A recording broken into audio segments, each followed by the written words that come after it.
slowly. And I mean slowly. This thing's like 600 pounds. I don't want to fall off. Hey, that is not slow. Okay, keep going down. Slowly. Okay. And then grab me a ratchet strap, please. Then a find me a ratchet strap. There's probably one in that box. There might be one in the S10. Not completely sure. That was loose.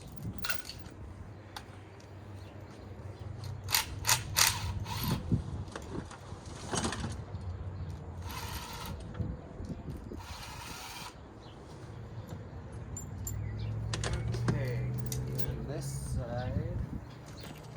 Up there.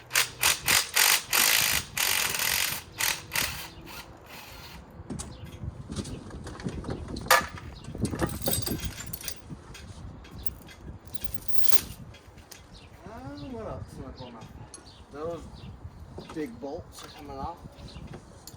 So these big bolts here are for your heater core. So, and right here is for your mechanical fuel pump. Thank you. I'm going inside. Alright. Also, Chris, try some water for some mac and cheese, please.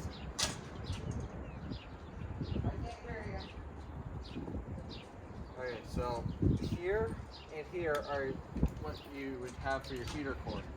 And your heater core runs off of your coolant, because your coolant will get hot during the day, while the engine's running. So you have your water pump, your lower water pump hose part, the top one, and then your two heater cores.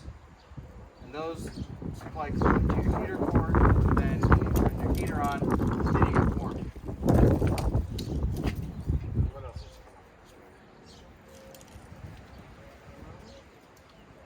coming? Almost done stripping the motor back down. And then here's your carburetor, your spark plug holes, and then your exhaust port. So back down in there is your exhaust valves, because you have two valves, your intake and your exhaust. So there you are. That's where your exhaust comes out, and I was running long tube headers on it. They came down and then out the back. Just pulling out this water pump pulley. And I think that's it for the video. Might pull the carb.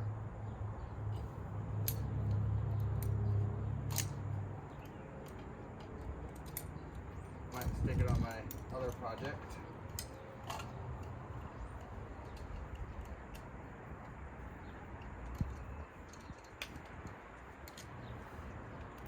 I don't support using vice grips on it because they can strip bolts out, but I don't want to bother trying to find the right size bolt because they're not tight anyway.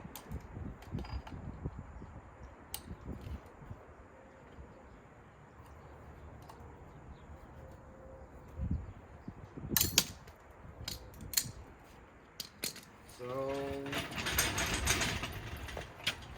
I believe everything is pulled off now. Oh. And then here's your harmonic balancer, and there's a tab over here. If I can scoot this around without it falling off. Throw a ratchet strap around it so it doesn't try to kill me. Oh, last heater core.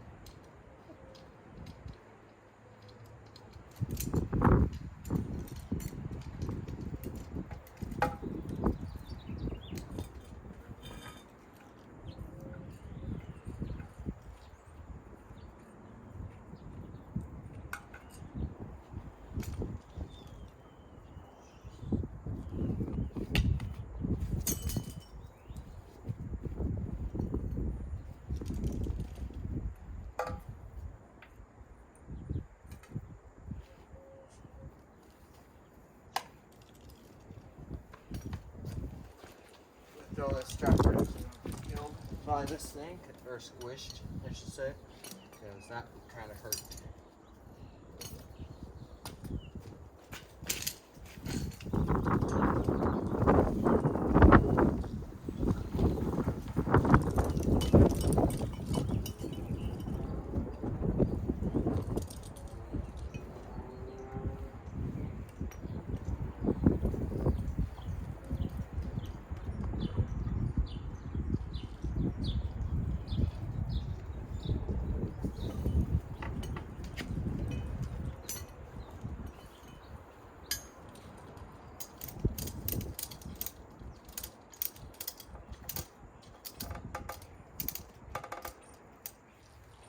that should be secured enough.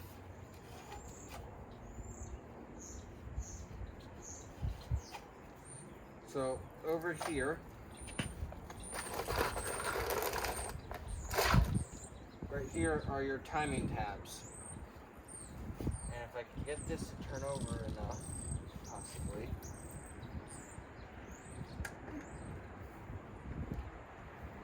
So right here there's a line. It's hard to see. So the line there, these marks here, is how you set your initial timing.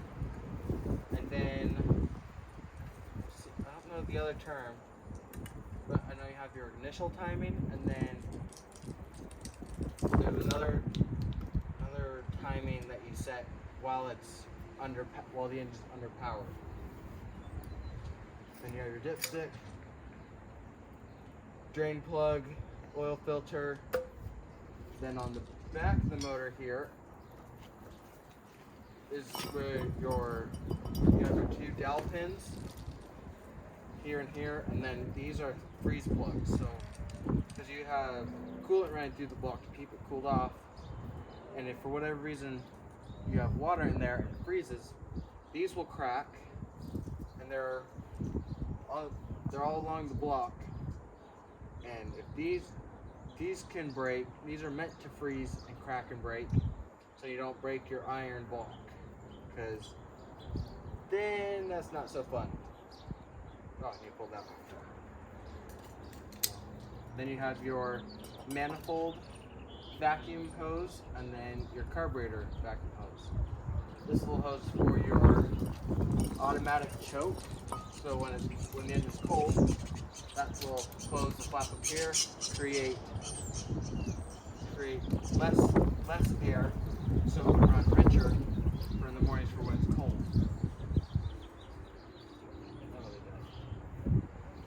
And then you have a hose right here for your fuel, and then I think that's pretty much it. The next project will be strip the lawnmower down again, reinforce it a little better, and then find another engine to throw on. Might do a Geo Metro engine, which are a little 3-cylinder. Might put a fuel injected Ford 300 on it, maybe a 460 big block, I believe it is, off of a Ford. Not sure yet.